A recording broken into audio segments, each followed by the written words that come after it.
In this video, I will be discussing visual impairments, and more specifically, neurological visual impairments. The term visual impairment is used to describe various types of low vision. Visual impairments can range from someone having partial sight loss to someone having no sight at all. Visual impairments can be congenital, meaning a person is born with it, or it can be acquired through illness, accident, or as a result of aging. Vision impairments can be ocular, or they can be due to damage in the brain.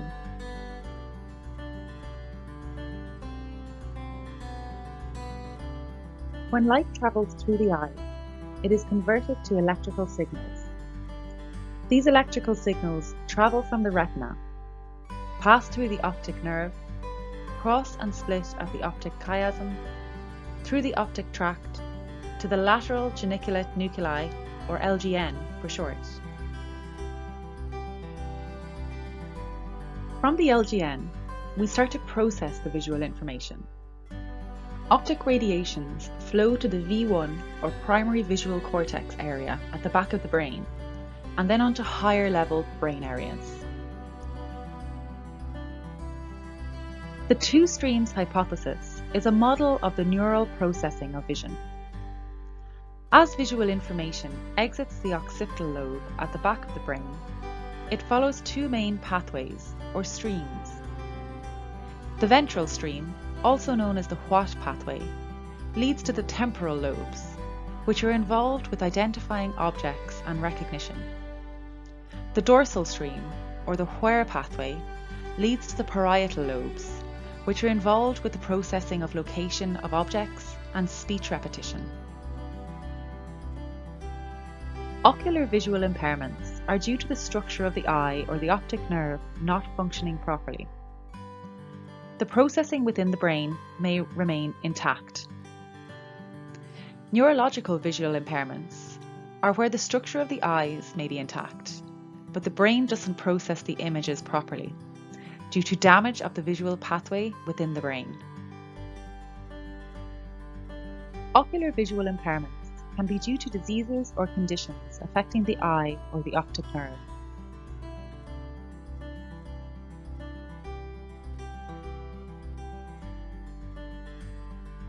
Ocular visual impairment can result in symptoms such as reduced near vision or distance vision, reduced colour or contrast vision, decreased peripheral vision, visual fatigue, as well as other symptoms. Strategies to help children with ocular visual impairments to participate in their important activities can include environmental adaptation, creating contrast and lighting adjustments, equipment and low vision aids. Neurological visual impairments, or NVI, are associated with perceptual difficulties and are typically more complex than ocular visual impairments. As a result, children with NVI will likely require different strategies to help them play and learn within their environment. This will depend on what area of the brain is impacted.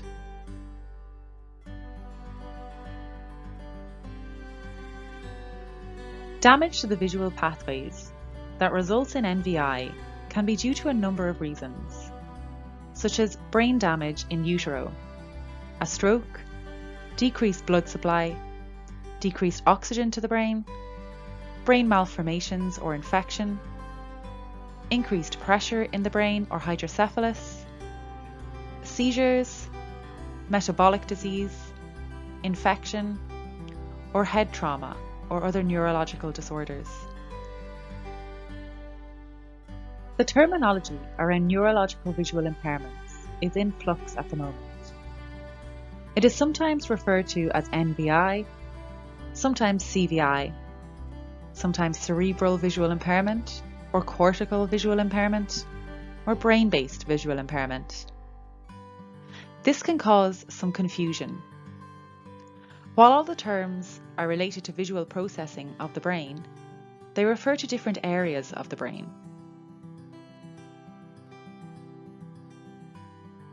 Cortical visual impairment refers to the cortical area of the brain, which includes the LGN all the way back to the back of the brain at the V1 area, which is the primary visual cortex. Cerebral visual impairment, also known as CVI, involves the cerebral area of the brain, which includes the cortical area, the rest of the occipital lobe, and the dorsal path to the parietal lobe, and the ventral path to the temporal lobe. Neurological visual impairment, or NVI, includes injury or any part of the brain which impacts visual information processing. To understand how visual information is processed, we must have a general understanding of how injuries to different areas of the brain impact vision. The occipital lobe is located at the lower part of the back of the brain.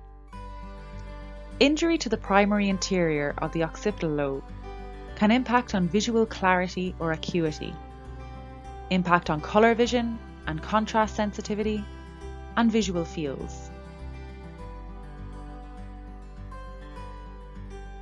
The parietal lobes are located at the top back part of the brain.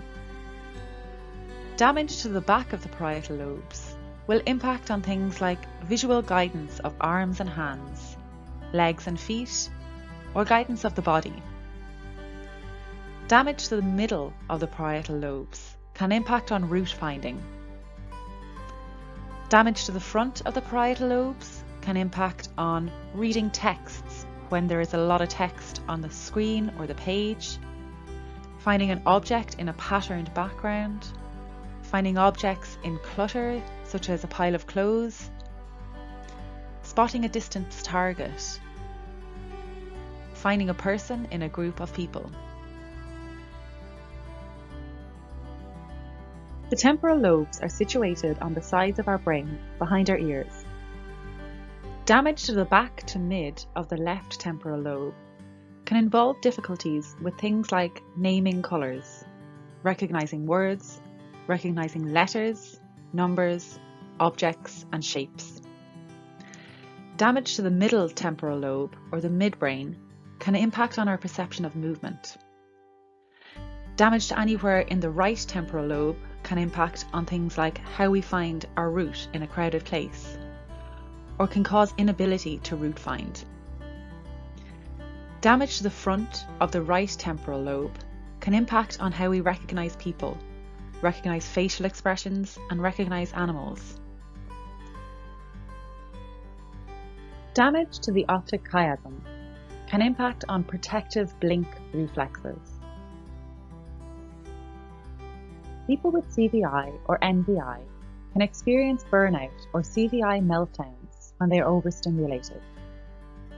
This is when they can lose most or all of their vision until they return back to baseline. Symptoms can come and go depending on the environmental changes, such as lighting, movement, noises, etc. Characteristics can also fluctuate throughout the day and can be impacted by things such as rest, hunger, health, internal balance of emotions, the endocrine system, and respiration. Symptoms of NVI can impact on a child's ability to carry out self-care tasks, to play and to learn. If you work with a child that you suspect might have NVI, it's important to get them assessed. Adaptations and interventions can be put in place that can make their home, their play area and classroom more accessible so that they can participate in important activities to them. Thank you for watching. For more information, please visit the websites and books listed below.